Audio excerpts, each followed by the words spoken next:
Welcome, and thank you for joining us today. In just the past few days, America has bid farewell to some truly extraordinary individuals, legends whose influence has shaped our culture, inspired countless lives, and will continue to echo through generations. Today, we pay tribute to their remarkable journeys, celebrate their timeless achievements, and reflect on the legacies they've left behind. If their stories have ever touched your heart, I invite you to honor them by liking this video, a small gesture to help keep their memory alive. Now, let's begin this heartfelt remembrance. Flaco Jiménez, the Grammy-winning king of Tano accordion, has died at the age of 86. His death marks not just the loss of a legend, but the closing of a powerful chapter in American music history. Born in San Antonio in 1939, Flaco was music from the very beginning. His father, Santiago Jiménez Sr., was a pioneer of conjunto music, and Flaco, barely old enough to walk, was already holding an accordion. By age 7, he was performing. By 15, recording. He never stopped. Through the decades, Flaco carried the sound of South Texas far beyond its borders. He played with the Rolling Stones, with Ry Cudter, with Dwight Yoakam. He was a founding member of the Texas Tornadoes, a supergroup that blended country, rock, and T-Max into something unforgettable. His hits like Hey Baby Casso lit up radios and dance halls alike. But no matter how big the spotlight got, Flaco always stayed true to his roots. Always Tejano, always humble. He won 6 Grammy Awards, including a Lifetime Achievement Award in 2015. But more than the trophies, it was his sound, the swing of his accordion, the soul in every note that left a mark. Even after health issues pulled him off the road, Flaco kept inspiring.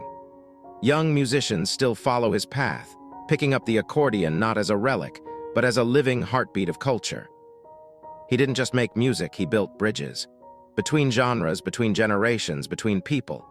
And now with his passing, the world is quieter, but his music still echoes. Flaco Jiménez didn't just play the accordion, he gave it a voice that will never be silenced. If Flaco's music ever made you smile, moved your feet, or reminded you of home, leave a comment below. What's the one song you'll always remember?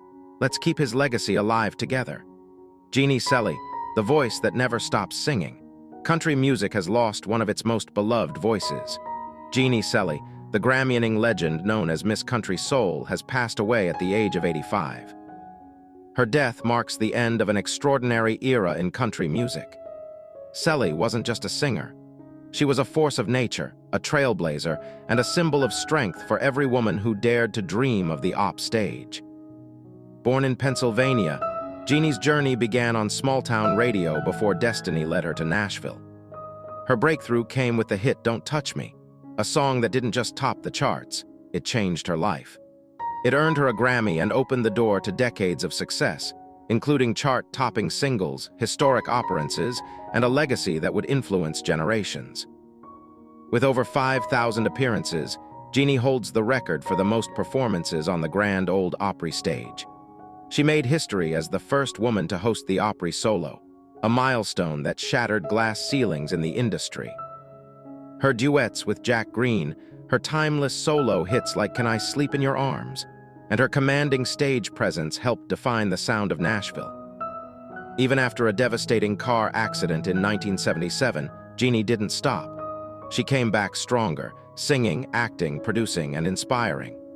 Well into her 80s, she was still recording. Her final album, an American classic, featured legendary collaborations with Willie Nelson and Rhonda Vincent. Jeannie Seely leaves behind a legacy built on talent, resilience, and a love for country music that never faded. She didn't just sing about heartbreak. She lived through it and still sang with grace. Her voice will echo in the halls of the Opry and in the hearts of everyone who ever heard her sing. If Jeannie Seely's music ever touched your heart, tell us in the comments. What's the one song you'll never forget? Share your memories and help us keep her spirit alive. Ozzy Osbourne, the voice behind heavy metal's most haunting anthems. He left us on July 22, 2025, surrounded by his family and wrapped in love. He was 76. Born in the working-class streets of Aston, Birmingham on December 3, 1948, Ozzy didn't just find music, he became music. As a founding member of Black Sabbath, he gave the world a new sound. dark, powerful, unforgettable. From paranoid to master of reality, his voice became the very soul of metal. But by 1979, the ride got rough. Addiction took its toll and Ozzy was forced out of the band he helped build. Many thought it was the end, but Ozzy had other plans. His solo debut, Blizzard of Oz, lit up the charts. Then came Diary of a Madman, No More Tears, and more. 13 solo albums in total. He wasn't just back, he was bigger than ever. At 75, Ozzy returned home to Birmingham for one final show with Black Sabbath. It had been 20 years since they'd shared a stage. On July 5th, 2025, they played one last time, a goodbye that echoed through generations. Ozzy had battled Parkinson's since around 2020. It slowed his body, but not his spirit. Through it all, Sharon, his wife and manager, stood by his side along with their children, Kelly, Jack, Amy, and Louie. On July 30th, Birmingham said goodbye.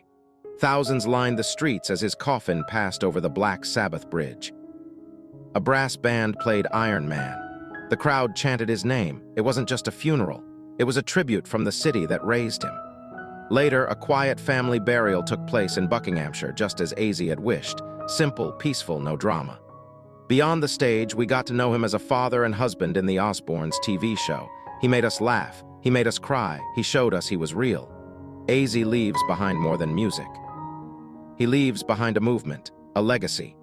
His songs, Crazy Train, No More Tears, Iron Man, will never fade. And later this year, his final words will come to life in his memoir, Last Rites. One last chapter from a man who lived every line like a lyric. Gary Smith, the Emmy-winning producer whose work helped define the magic of live television, passed away peacefully in Los Angeles on July 18, 2025. He was 90. A family representative confirmed the news, though no cause of death was shared. Over 6 decades, Gary's gentle touch behind the camera elevated programs that still live in people's memories. From the Judy Garland Show and Hullabaloo to tributes for legends like Elvis and Struyand, his work wasn't flashy. It was thoughtful, precise, and deeply human. Born in 1935 and trained in scenic design, Gary began at CBS before stepping into producing, a transition that launched an extraordinary journey. With Dwight Hemian, he co-created specials that blended performance with storytelling. He wasn't just a producer. He was a guide, a quiet architect of emotional connection. Whether it was a Tony Awards ceremony or a national celebration like Liberty Weekend, he helped viewers feel like they were part of something larger. Those who knew him best remember his humility. Gary always celebrated others, said his wife, Maxine. His daughter Daisy said he taught them that real success means helping others shine. Behind the scenes, Gary was generous with advice and steady in times of pressure. He was the calm in every storm, said a colleague. His shows never felt overproduced. They felt cared for. Gary is survived by his wife, 5 children, 5 grandchildren, and many colleagues who became lifelong friends. His private funeral was held July 22nd, and a public memorial is planned for September 20th. His family asks that donations go to Share, Inc., a cause close to his heart. The screen may go dark after the credits roll, but Gary Smith's quiet influence will keep glowing in every story he helped tell and every person he helped uplift. Tom Lehrer, the brilliant satirical songwriter and Harvard mathematician, has passed away at the age of 97. He died peacefully at his home in Cambridge, Massachusetts on July 27, 2025. Born on April 9, 1928 in New York City, Lehrer was a child prodigy. He entered Harvard at just 15, finished his bachelor's degree by 18, and began working toward a PhD in mathematics. But alongside his academic brilliance, something unexpected was growing. A sharp, wickedly funny voice. While still a student, Lehrer began writing songs that no one else dared to. Witty, clever, and often shocking. Songs like The Elements, Poisoning Pigeons in the Park, and I Hold Your Hand in Mine quickly became underground hits. By the 1950s and 60s, Tom Lehrer wasn't just singing songs.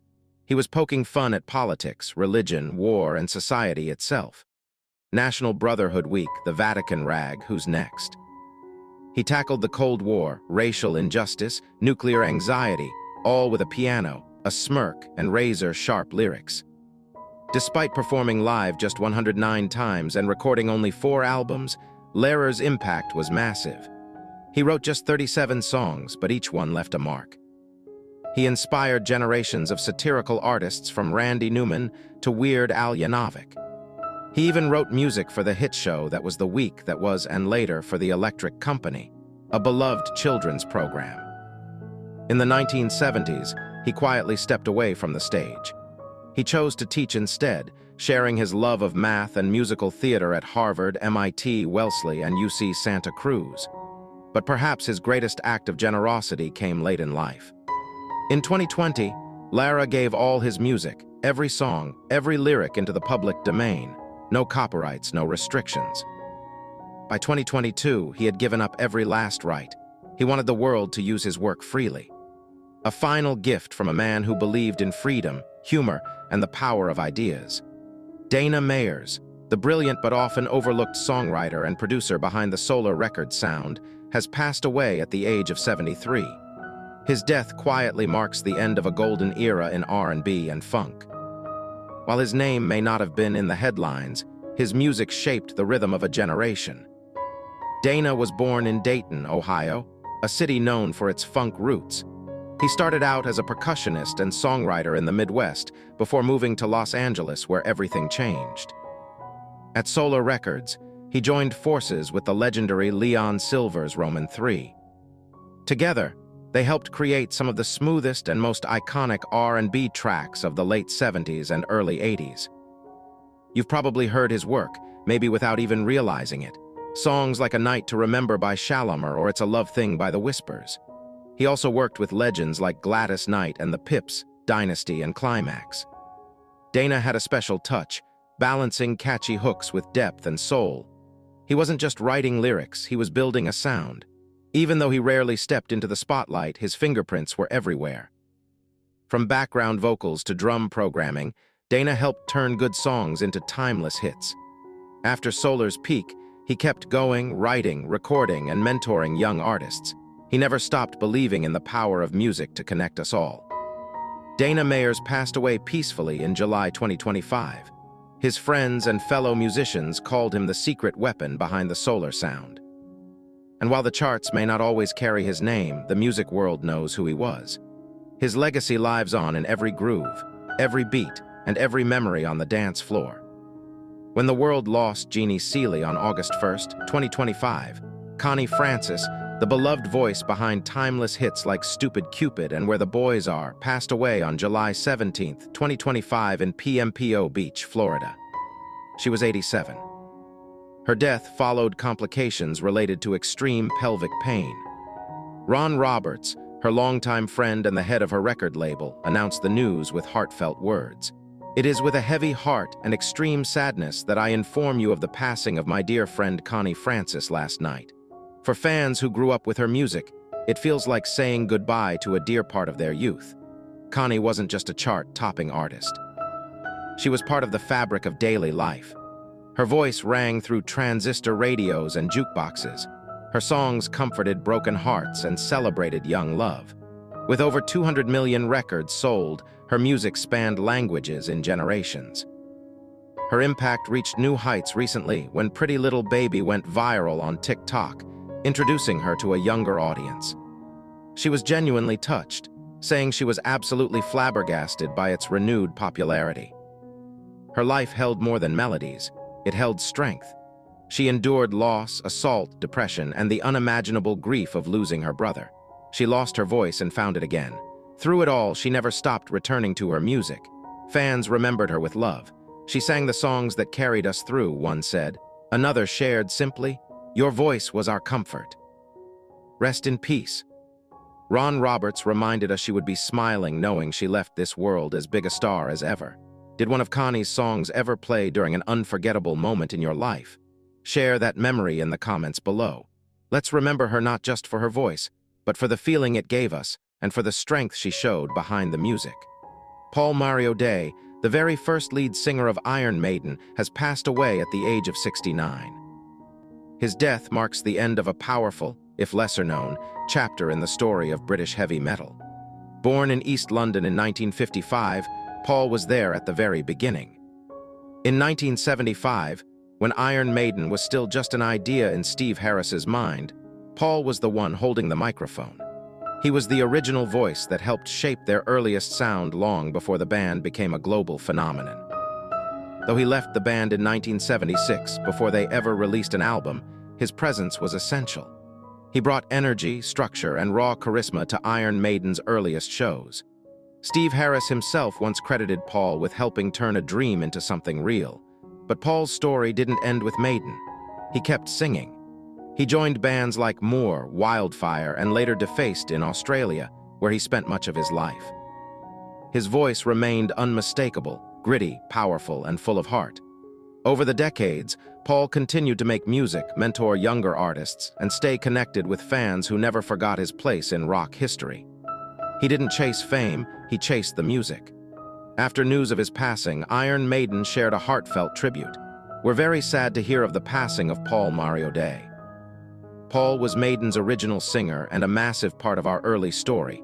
He was a great performer who helped lay the foundation of what Maiden would become. Paul Mario Day may not appear on Iron Maiden's classic albums, but he was there when the fire first lit. He was the spark, and for many fans, that's something unforgettable. Robert Wilson, the bass-playing powerhouse behind the Gap Band, has died at the age of 66. His death marks the end of an era that changed the sound of funk, R&B, and Black American music forever. Born in Tulsa, Oklahoma in 1959, Robert was the youngest of the three Wilson brothers. Together they formed the Gap Band, a group that would go on to define the sound of a generation. Robert picked up the bass at just 14 years old, and from the moment he touched those strings, something clicked. His deep, punchy bass lines gave life to classics like Outstanding, Yearning for Your Love, and the unforgettable You Dropped a Bomb on Me. They weren't just songs. They were soundtracks to parties, to love stories, to everyday life. And Robert's groove was at the heart of it all. Fans called him the godfather of bass, not because he asked for the title, but because he earned it every time he stepped on stage or into a studio. Through the 70s and 80s, the Gap Band topped charts, packed arenas, and became one of the most sampled groups in hip-hop history. Artists like Snoop Dogg, Ice Cube, and Tyler, the Creator, all built tracks on Robert's rhythms. Even after the Gap Band faded from the spotlight, Robert kept playing. He mentored young musicians. He recorded. He never stopped loving the groove. His family confirmed the news of his passing, remembering him not just as a legend, but as a kind, generous soul who always lifted others with his music. Robert Wilson didn't just play the bass, he made it sing. And even now, if you listen closely to a beat that makes you move, chances are it was shaped by him. If the Gap Band was ever part of your story, drop a comment below. Which song still moves you today? Let's celebrate Robert's life and keep the groove going. Dolly Parton mourned not only a dear friend, but a kindred spirit, another woman who had walked the same rugged roads from rural Tennessee to the gilded stages of country music history. In her tribute, Dolly remembered their shared laughter, their tears, and the soul-deep connection born of parallel paths. "We had many wonderful laughs together, cried over certain things together," she wrote. In remembering Jeannie, Dolly inevitably stirred the echoes of her own beginning, of a place, a family, and a love for music that would shape her for life. Dolly Rebecca Parton was born on January 19, 1946, in a tiny one-room cabin nestled in the Appalachian foothills of Locust Ridge, Tennessee, a place as poetic as it was poor. The fourth of 12 children in a deeply loving, deeply struggling family, Dolly's early world was stitched together with hand-me-downs, homemade quilts, and the rich harmonies of mountain air and gospel hymns. Their cabin had no electricity, no running water, and little money to speak of, but it was brimming with warmth, laughter, and faith. Her mother, Eileen, was the family's heart and its first song. A mother of Scottish descent, Eileen carried ballads in her bones and stories in her lullabies, often singing to her children with a voice full of yearning and grace. From her, Dolly inherited not only melody but emotion, a deep instinctive understanding that music could hold sorrow and salvation in the same breath. She often recalled how her mother told stories through song, weaving legends into lullabies, turning struggle into something sacred. Her father, Robert Lee Parton, was a tobacco farmer and construction laborer who could neither read nor write, but whose wisdom was carved in calluses. A man of few words and countless sacrifices, he rose before dawn and worked until dusk to keep his family fed. Dolly admired him endlessly. His grit, his silence, and the way he carried pride even when he had little else. "Daddy didn't get an education," she once said, "but he was one of the smartest men I've ever known."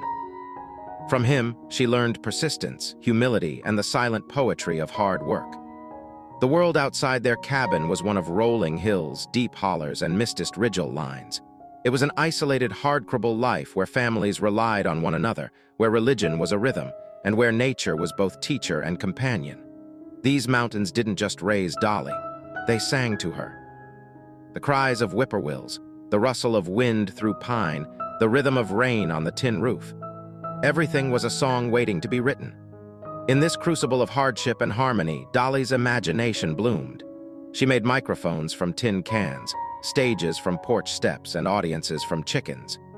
She sang in church, wrote poems in school books, and dreamed of faraway cities as her fingers strummed the worn strings of a homemade guitar. Her family couldn't give her riches, but they gave her something far more enduring.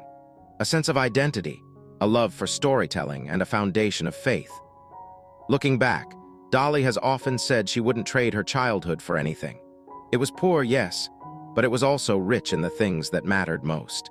And it was this childhood, cradled in the mountains of Locust Ridge and wrapped in the songs of her mother, that would become the wellspring of everything she would go on to create. For a girl raised in the misty hollows of the Smoky Mountains, the path to stardom might have seemed like a dream too fragile to touch, but not for Dolly Parton. Even as a child with bare feet and a tin can microphone, she knew exactly where she was headed. "I always felt that God had told me I was supposed to be a star," she once said, not with arrogance, but with unshakable faith. By the time she was 10, Dolly's voice, clear as mountain air, warm as a front porch summer night, was already drawing attention. She began performing on local radio and television shows in Knoxville, Tennessee, making the long trip from Locust Ridge whenever she could. She'd sing for anyone who would listen, her eyes bright with the thrill of it, her songs already steeped in stories beyond her years. At 13, she recorded her first single, Puppy Love, and made her debut at the Grand Ole Opry. That night, Johnny Cash introduced her to the crowd, a moment that lit a fire in her spirit and told her she belonged. Still, dreams come at a cost. When she graduated from high school in 1964, Dolly did what few young women from her background dared to do. She left home. At just 18, she boarded a bus bound for Nashville with a suitcase full of scribbled lyrics, homemade dresses, and a heart full of determination. The city was overwhelming, bustling, noisy, and indifferent. She rented a small room in a run-down boarding house near Music Row. The walls were thin, the floors creaked, and the heater was unreliable. But for Dolly, it was the center of the universe. Each day, she pounded the pavement, knocking on doors, handing out demo tapes, and playing her songs for anyone who would listen. Her first recordings were made in tiny studios on borrowed time and borrowed guitars. She could barely afford food, let alone the cost of studio hours.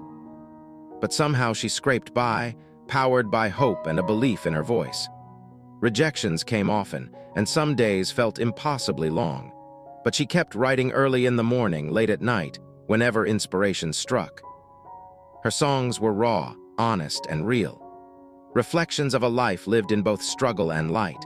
She wrote about what she knew, love, loss, family, dreams, and in every lyric she poured her truth. Then came a fateful encounter. Producer and country star Porter Wagner heard one of her recordings and invited her to appear on his television show. It was the opportunity she had fought for. Though their collaboration would come with challenges, it opened the doors of Nashville's elite to a young woman with a golden voice and a mind sharp as a tack. In those early days, Dolly faced the same doubts and dismissals that so many women in the industry encountered. But she met them head-on with wit, grit, and a radiant confidence that would become her trademark. She wasn't just singing her way into Nashville, she was changing its rhythm. Each song she wrote in that tiny room, each step she took down Music Row was more than ambition. It was testimony. Dolly Parton was not only chasing a dream, she was building a legacy. One line of lyric, one broken string, one hard-earned yes at a time.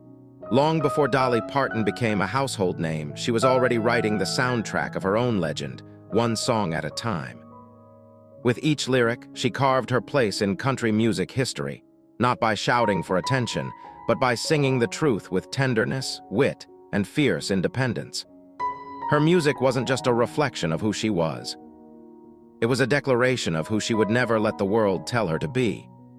Her first major hit, Dumb Blonde, 1967, wasn't just a catchy tune. It was a statement written by Curly Putman and delivered with Dolly's sharp humor and crystal clear voice. The song turned stereotypes on their head. "Just because I'm blonde, don't think I'm dumb," she sang with a wink and a steel spine. It was the first spark in a firestorm of songs that would reveal a woman nobody could underestimate. But it was Code of Many Colors, 1971, written by Dolly herself, that laid bare the heart of her artistry. Inspired by a true story from her childhood, the song tells of a coat her mother sewed from rags, stitched with love and pride, though mocked by others. One is only poor only if they choose to be, the lyrics read. And in them, the spirit of her upbringing shone. It wasn't just a song. It was a sacred memory, a gift to every listener who had ever known the quiet dignity of hardship. To this day, Dolly has said it's the song she's proudest of. Then came Jolene, 1973. A masterclass in storytelling, tension, and restraint. With its haunting melody and hypnotic guitar riff, the song captured a moment of vulnerability. A woman pleading with another not to take her man. But behind that simple premise was a deeper strength. The raw honesty of a woman unafraid to show fear, desire, and love in their most exposed forms.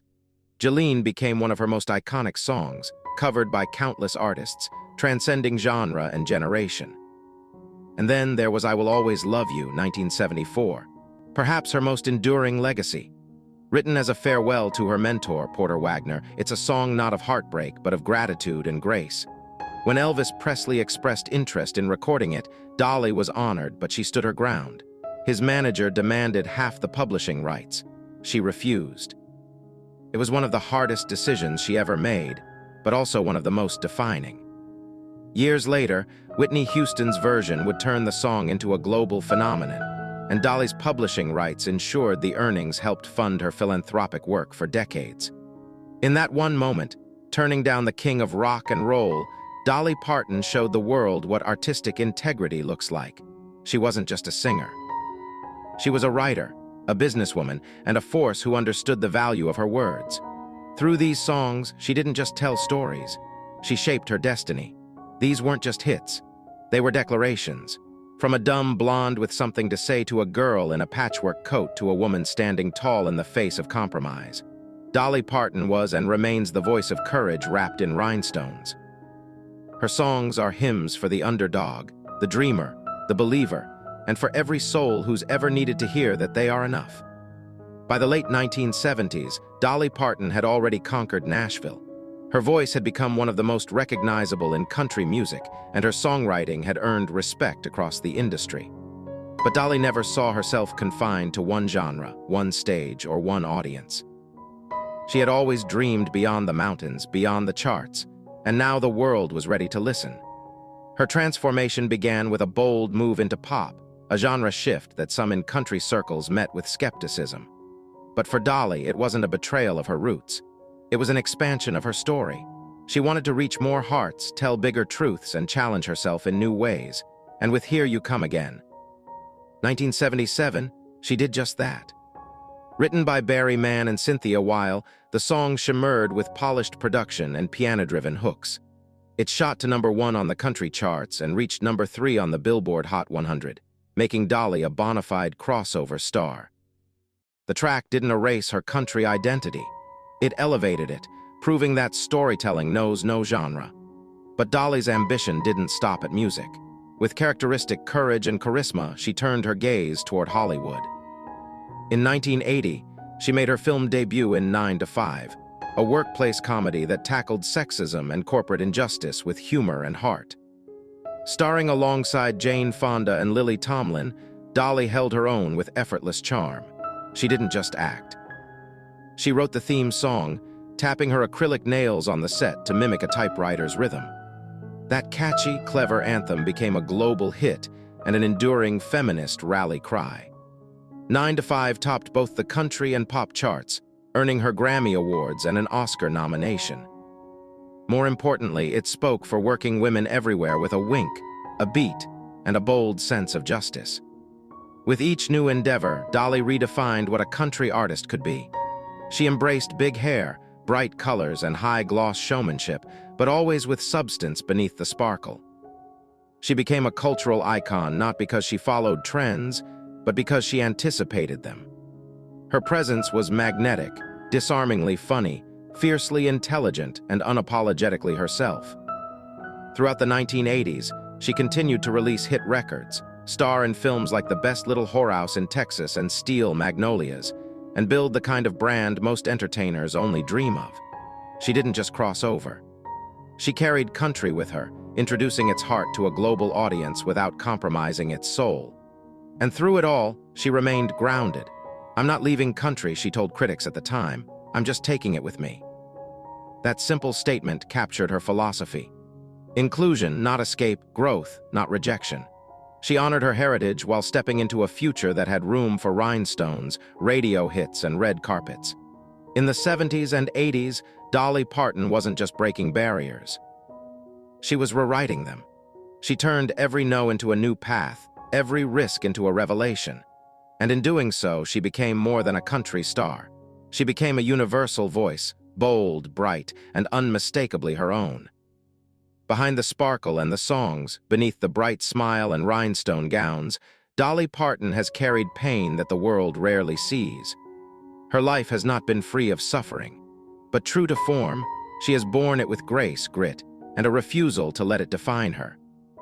In the late 1980s, during one of the most visible and successful periods of her career, Dolly was quietly enduring an invisible battle.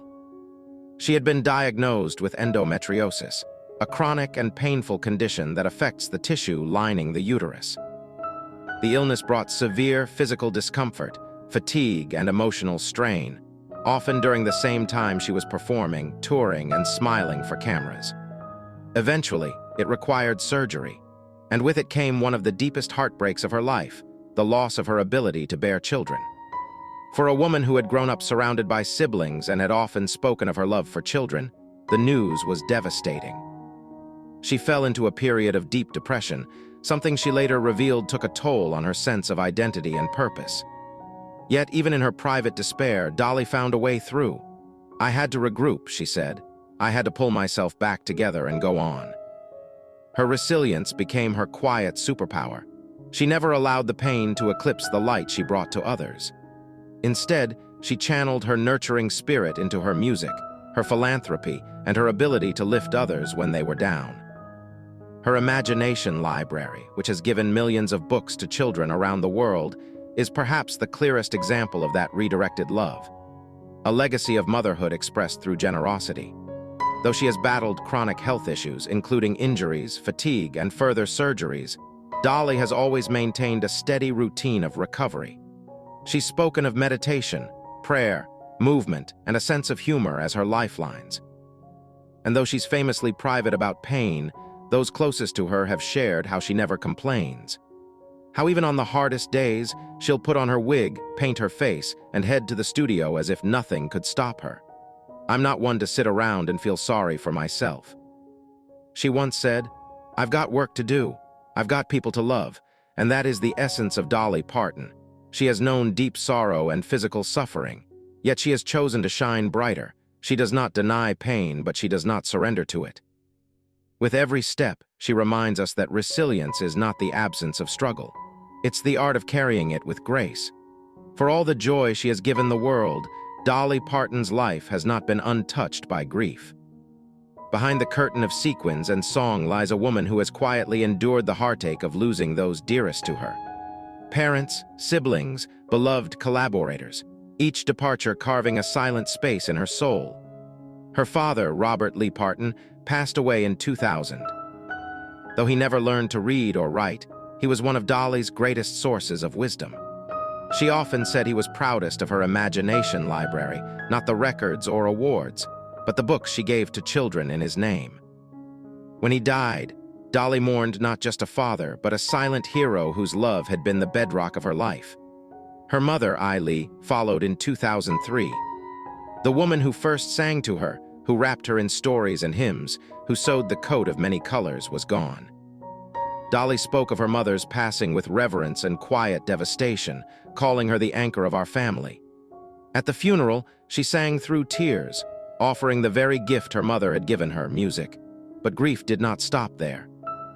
In 2015, Dolly lost her younger brother, Randy Parton, a gifted musician who had often shared the stage with her. The two were close, not only by blood, but by music.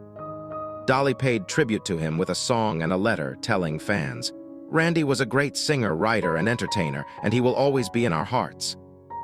She later included his vocals on Astumus Duet in her Christmas album, a final harmony preserved in time, and the losses continued.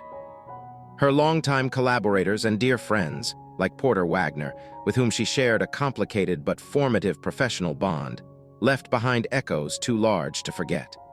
Despite the tensions that had marked their parting, Dolly had written "I Will Always Love You" as a goodbye to him. And when he passed in 2007, she honored him with that same song, standing by his bedside in his final days. Other cherished companions, songwriters, bandmates, fellow legends of country music have passed through the years. Each loss was a quiet wound, but Dolly met each one with the same grace she brings to every stage, with handwritten letters, private prayers, and songs filled with memory. She often says she processes sorrow through music. In the wake of each passing, she returns to old songs, singing them not for the charts, but for healing. Sometimes she'll speak of her lost loved ones during performances, eyes misted but voice steady, turning personal grief into collective comfort. Her grief has never been performative. It is private, reverent, deeply human.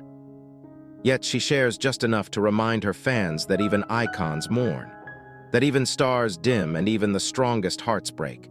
And through every funeral, every final goodbye, Dolly carries love, not loss, as her guiding light. Her faith keeps her grounded. And her family, though smaller now, remains the center of her world. She continues to honor their memory, not with monuments, but with the simple, enduring act of remembering. In every note she sings, in every story she tells, there is a trace of those she has lost. Her legacy is not built only on fame, but on the sacred act of carrying love forward. Her world, though touched by the spotlight, is grounded in ritual, routine, and the quiet joys of a life well loved. She rises early, always has. By 300 a.m., while the world still sleeps, Dolly is often already wide awake, coffee in hand, soft gospel music in the background. These quiet hours are her sanctuary, when thoughts are clear and melodies come easiest. "I do some of my best thinking and writing in the stillness of the morning," she said. "It's during these dawn hours that songs are born. Just her, a pen, and whatever truth the silence gives her." She spends time in prayer and reflection, something as much a part of her day as brushing her teeth.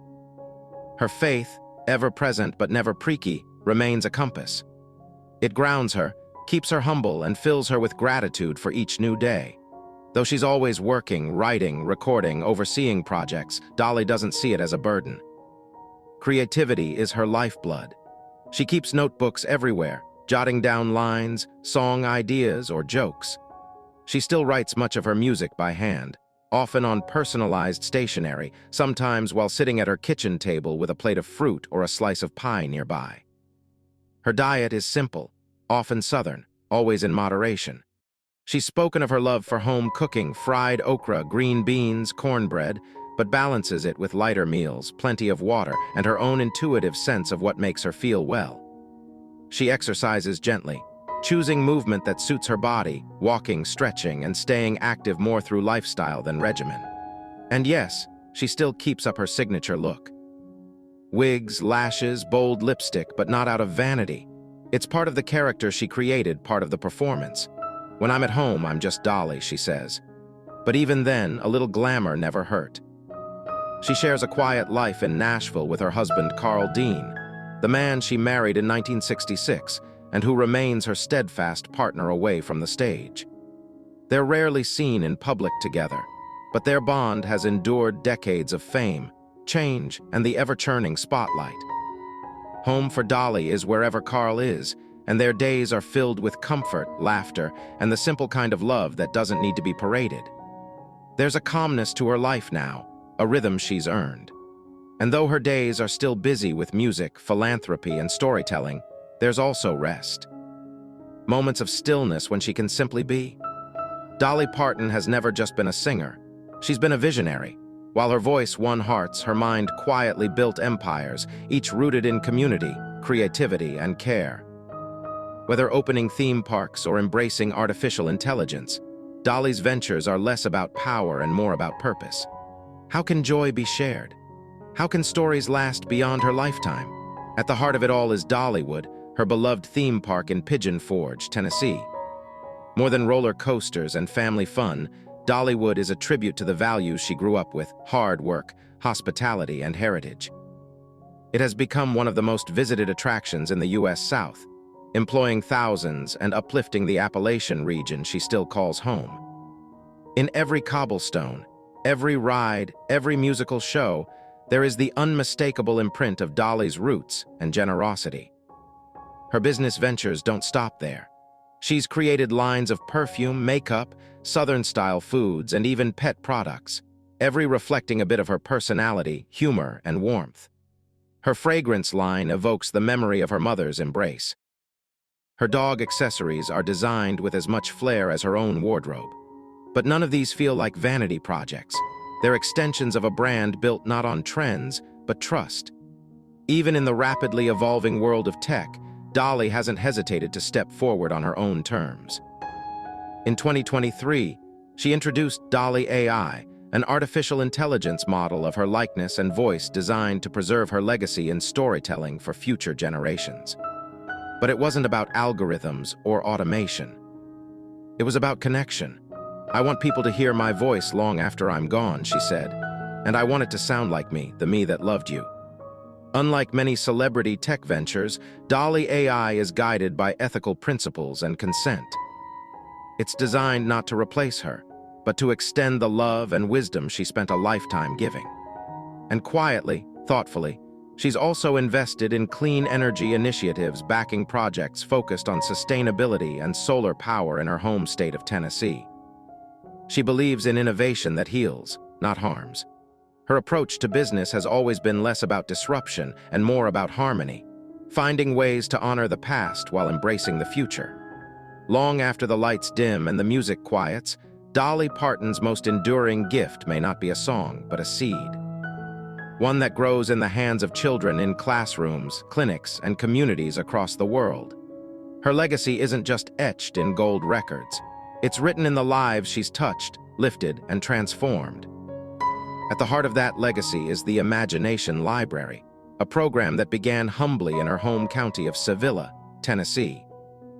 Sparked by a desire to honor her father, who never learned to read, Dolly launched the initiative to give children one book a month from birth until age 5 free of charge. What started as a small act of love has grown into a global movement. Today, the Imagination Library has gifted over 200 million books to children in multiple countries. "If you can read, you can do anything," she says. And with every book, she hands a child not just a story, but a future. Her generosity has never been performative. It's quiet, consistent, and often deeply personal. In 2016, when wildfires ravaged her beloved Smoky Mountains, Dolly created the My People Fund, providing direct financial relief to hundreds of families who had lost everything. No red tape, no delay, just compassion in action. Through the Dolly Parton Scholarship and educational initiatives, she continues to invest in young dreamers, especially those from Appalachia whose journeys mirror her own. Her funding supports college tuition, teacher resources, and arts education in rural communities. She believes fiercely in the power of potential, and she puts her money where her heart is. Her philanthropy also extends into healthcare.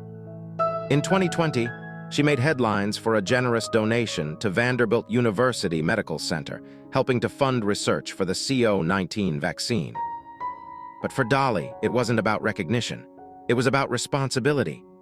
"I'm not a scientist," she said, "but I can write a check." Much of this work is funded through the royalties of her most famous songs, particularly I Will Always Love You. She has often joked that Whitney Houston's success with the song made her a lot of money, but she's also said it with awe and used those earnings to build libraries, fund hospitals, and support causes that change lives. Her commitment to Appalachia, the land, the people, the culture, is unshakable. She carries its rhythms in her voice, its stories in her lyrics, and its needs in her heart.